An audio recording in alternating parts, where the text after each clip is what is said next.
Ni msichana wa miaka 6 tu, sijui alilaaniwa, sijui amebarikiwa, ana uwezo wa kurusha laana ikampata hata babu yako. Lakini kila anapotoka kumlaani mtu, basi mwili wake unakosa nguvu na anajikuta analala kitandani kwa muda mrefu. Na ukiwa kama mzazi, bila shaka yote usingependa kuwa na mtoto mwenye uwezo wa kulaani watu, bali ungependa kuwa na mtoto ambaye ana uwezo wa kubariki watu. Lakini mzazi huyu binti anapenda sana mtoto wake kuwa na uwezo huo wa kulaani watu. Unajua kwa nini? Huyu mama anajua kwamba watu wengi wanachukia watu wenzao. Sasa yeye akajitangaza kama mganga mwenye uwezo wa kuroga. Kwa hiyo wewe ukiwa na mbaya wako, basi unamfuata huyu mama na anatumia mtoto wake, wanamroga huyo mtu kwa kumlaani. Mwisho wa siku mabaya yanamkuta huyo mtu kama yote. Mwanamama anachokiangalia ni sasampa, yani mshiko umeingia mfukoni bas. Sasa bana, siku ya leo wanaume wachepukaji, mke wake akawa ametimba hapa na kusema kwamba anahitaji mume wake aweze kulaaniwa, abakie ndani tu, asiweze kuchepuka na wanawake wengine kwa sababu mume wake amekuwa mchepukaji sana. Basi picha ya mume ililetwa hapo na pesa kama zote. Huyu mwanamke kwa kafanya yake kwa kutumia mtoto wake wakamlaani mume mtu. Basi kuanzia hapo mume mtu atakuwa anabakia nyumbani na anamsikiliza mke wake kwa kila kitu. Lakini mara zote tukumbuke kwamba mtoto huyu baada ya kumlaani mtu huwa anapitia hali mbaya sana, na mama yake siku ya leo alikuwa akimkanda mwanae baada ya kujikuta amechoka mno, na akaanza kumwambia kwamba hii ni mara yangu ya mwisho mimi kuweza kumlaani mtu kupitia nguvu zako, nisamee mwanangu. Baada ya kumkanda mwanae, basi akawa anamsindikiza yule mwanamke aliyekuja kumloga mume wake. Yule mwanamke akiwa anafika tu kwenye gari akapigiwa simu kwamba mume wake amepata ajali. Basi huyu mwanamke alifurahi kweli kweli bana, akampongeza mganga kwa kazi nzuri, kwa sababu ndicho alichokuwa anakitaka, mume wake awe nakaa tu ndani asiwe na uwezo wa kuchepuka tena. Lakini huyu mwanamke alinunua bia kama zote, akanywa kwa hasira sana, akisema kwamba najuta kumfanya mwanangu kuwa chambo ya kuingiza pesa, naumia sana ndani ya moyo wangu, nadhani leo ni siku ya mwisho kuloga watu kupitia mwanangu. Lakini mwanamama akapata mshtuko kidogo baada ya kugundua kuna mwanga wa gari ulikuwa unamkaribia. Alipoangalia kwa umakini akagundua kuna mwanamke mmoja tajiri kweli alikuwa amekuja katika eneo hili, na huyu mwanamke naye ni mganga, ila yeye huwa analogaga watu waweze kufa. Sasa mpinzani wake kibiashara alikuwa ni huyu mwanamke, mama wa huyu mtoto. Basi alimwagizia vibaka, walikuja walimpiga kweli kweli na wakawa wamembeba, na baada ya kumtembezea mwanamke yule kichapo kizito, wakawa wamembeba wakamtoa eneo la tukio, kisha wakachukua mafuta ya petroli wakamwagia nyumba yake nzima, kisha wakaichapa moto. Lakini wakati huo kuna mwanaume mmoja anaonekanika hapa kando akiwa anacheka sana. Ashukuriwe Mungu, yule mtoto wa kike anayefahamika kama Sojin alifanikiwa kukimbia kutoka ndani ile nyumba. Sasa akawa ameenda mbali kidogo, akawa anawaza mama yake yuko wapi na kwa nini nyumba yao inachomwa. Hasa huwezi kuamini kwamba mtoto aliondoka na hilo swali kutokea umri wa miaka 6 mpaka alipoweza kufikisha miaka 16. Alikuwa akishinda katika simu yake akimtazama yule mtu aliyehusika katika kuchoma nyumba yao. Bidada akijitazama mwili wake na nguvu alizonazo, aligundua kwamba hatoshi kabisa kupambana na huyo mtu. Akawa anajisemea kwamba iko siku ndakuwa mkubwa na nitapambana naye siku moja kuhakikisha kwamba analipa kisasi cha kuweza kumuua mama yangu. Bwana sasa siku ya leo kuna mwanamke mmoja mwandishi wa habari anafahamika kama Jin Hee. Huyu mwanamke alikuwa akimfanyia mtu mahojiano kuhusiana na ile kesi ya kile kijumba ambacho kilikuwa kimechomwa katika maeneo ya poli kipindi cha zamani kidogo. Huyu mwamba anaelezea kwamba nilipigwa sana baada ya kushuhudia lile tukio la ile nyumba kuweza kuchomwa, na nilikuwa nawakataza kwa nini wanaichoma ile nyumba, wakanipiga sana ile manusura waweze kuniua. Nakumbuka ile siku ilikuwa ni usiku, nilipigwa sana, nilikuwa nimefungiwa katika kiti, wakaanza kunipiga, yani walikuwa wananichoma katika maeneo ya mikono. Nilipigika sana ile siku, siwezi nikasahau. Mwanamama ikabidi kumtuliza mwamba na kumwambia pole baba, pole, nyamaza sasa, usilie, wewe ni wa kiume bana. Moja kwa moja akalichukua lile swala na akalipeleka kwa wakuu wake wa kazi na kusema kwamba jamani, tunatakiwa tuitoe hii habari kwa sababu itakwenda kuumbua uovu wote ambao unafanyika katika ile maeneo ya misitu. Kwa kitengo wakishirikiana na huyu mwamba anayefahamika kama Juan ambaye ndio mwenyekiti wa hii bodi ya waandishi wa habari, alisema kwamba hiyo kesi mbona ni kama imeegemea upande mmoja tu, imemhoji mtu mmoja, hajahoji upande wa pili, haifai kabisa kuruka kwenye vyombo vya habari. Lakini bidada Jin Hee alipokuwa akimtazama huyu mkuu wa kitengo anayefahamika kama Juan namna alivyokuwa anaongea, alihisi kabisa kwamba ni kama huyu mtu ana hofu sana kuwapeleleza wale watu. Bidada akasema kwamba nitakwenda kupeleleza mimi mwenyewe, akawa ameondoka pale ofisini. Bidada alipotoka pale akamtembelea mume wake ambaye ni mkuu wa kituo cha polisi kilichopo jirani tu na pale ofisini kwao wanapofanyia wao. Lakini pia huyu mwamba anayefahamika kama Sangjun, mkuu wa kituo cha polisi, alikuwa anashughulikia sana hiyo kesi kuhakikisha kwamba hiyo siri ya msitu lazima anakwenda kuiumbua tena vizuri tu. Na tena mume mtu akamfariji sana mke wake kwamba aendelee kuipeleleza hiyo kesi na yeye atahakikisha anampa support kadri anavyoweza. Sasa nyakati za usiku bidada Jin Hee akiwa yuko nyumbani akawa anapeleleza katika maeneo ya mtandao kutaka kuijua vizuri hiyo kampuni ambayo iko ndani ya msitu inafanya kazi zake kule. Basi mwanamama ili kupata mawasiliano ya hawa watu wa msituni akawa ameandika, je, kuna mtu yote ana namba za hii kampuni ya watu wa msituni? Lakini watu walikuwa na comment vibaya sana kuhusiana na huo msitu, kila mtu akilalamika kinamna yake. Lakini miongoni mwa watu waliokuwa wamecomment vibaya sana alikuwa bidada mmoja anayefahamika kama Sojin, kitu ambacho kikamlazimisha huyu mwanamke kuanza kupeleleza huyu bidada ni nani, na wakapanga kuweza kuonana. sana, kwa sababu alikuwa ameandika maneno ya uchungu sana. Kumbe kalikuwa ndio kale kabidada ka Sojin kipindi kile cha zamani, kalikuwa kana uwezo wa kutoa laana, na mama yake aliweza kuuliwa ndani ya ule msitu. Sasa kakasema kwamba namjua vizuri mmiliki wa ile kampuni ambayo iko ndani ya msitu, lakini najua watu ambao anashirikiana nao kutekeleza matukio yake mabaya. Akasema mtu ambaye anafanya matukio yote mabaya katika msitu anafahamika kama Jongyang, na huyu ndio mwenyekiti, lakini anashirikiana na roho chafu, kwa maana ya waganga wabaya.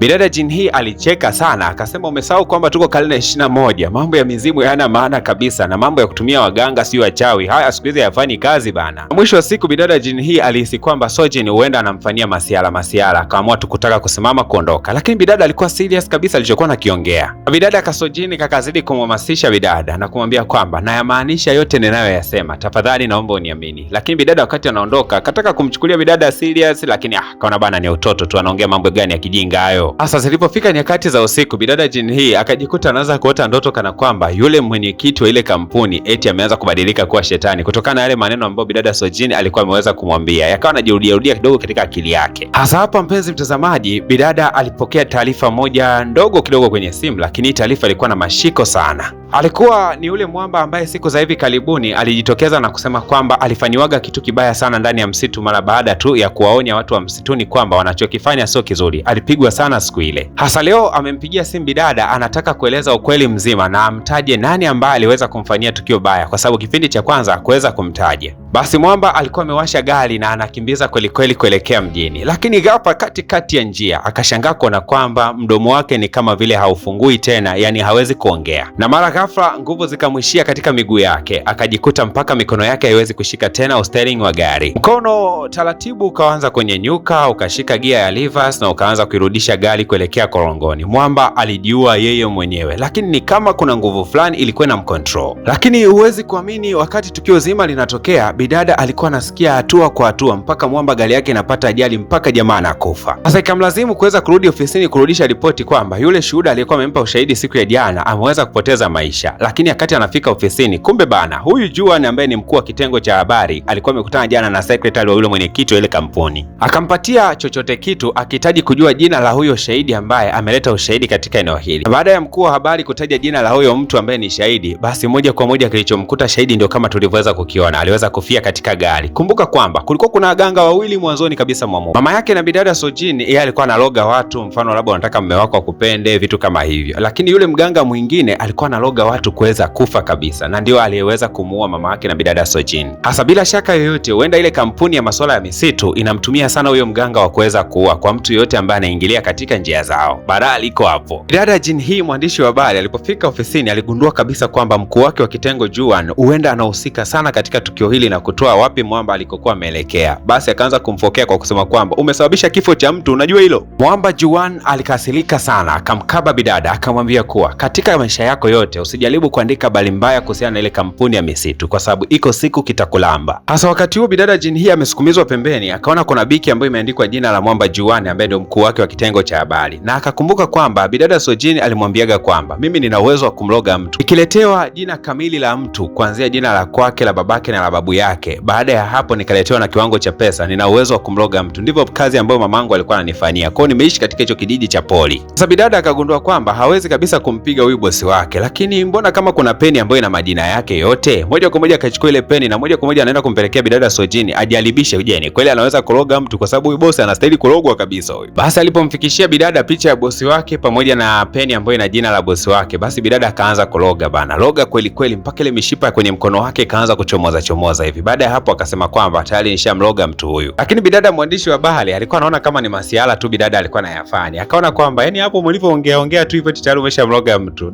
Ilikuwa ni kituko fulani. Lakini bidada akawa anaondoka akasema kwamba utanitafuta kwa nambari yangu ya simu kama ukithibitisha kama kweli nimeweza kumloga bosi wako. Sasa angalia kinachomkuta mwamba Director Juan, mkuu wa kitengo cha habari. Wakati anajiandaa kurudi nyumbani akasikia kuna sauti za ajabu sana. Alipogeuka nyuma akagundua kwamba hakuna mtu. Mara ghafla tu taa zikaanza kutikisika ndani ya jengo. Alipokuwa akitazama mara mbili akajishangaa kwamba kila anapozungusha shingo yake inazidi kuzunguka tu, yani ni kama alikuwa anajinyonga yeye mwenyewe. Mikono yake ikaanza kupinda kana kwamba ni mtu alikuwa anaumwa ugonjwa mbaya. Ghafla tu mwamba akawa ameanguka chini, na uwezi kuamini, kwa mara ya kwanza bidada akawa ameweza kumuua mkuu wa kitengo cha habari. Maafande walipofika, kumbuka kwamba afande ni mume wa yule dada mwandishi wa habari aliyetoka kumroga huyu jamaa mkuu wa kitengo cha habari. Sasa walipofika aina hii ya kifo, walishangaa sana, imekuwaje mtu anakufa kifo cha ajabu namna hii? Kwa kuwa ndani kulikuwa na CCTV kamera, basi wakawa wanapeleleza ni kwa namna gani mwamba aliweza kufa. Hawakuamini macho yao kwamba jamaa alikuwa anakufa yeye mwenyewe, lakini ni kama alikuwa ananyongwa au kufanyiwa kitu kibaya. Lakini sasa kisanga ikawa ni kwamba huyu kiongozi kabla ya kuweza kufariki alikuwa na ugomvi na bidada anayefahamika kama Jin Hee, mke wa mkuu wa kituo cha polisi, na wakasema kwamba ugomvi wao ulikuwa ni mkubwa sana mpaka bidada akawa anaondoka pale ndani. Kwa hiyo mtumiwa wa kwanza kabisa wa mauaji ya huyu mwamba ameanza kuhusishwa bidada Jin Hee, mke wa mkuu wa kituo cha polisi. Bana balaa liko hivyo. Na bidada kumbuka kwamba hajui kwamba yale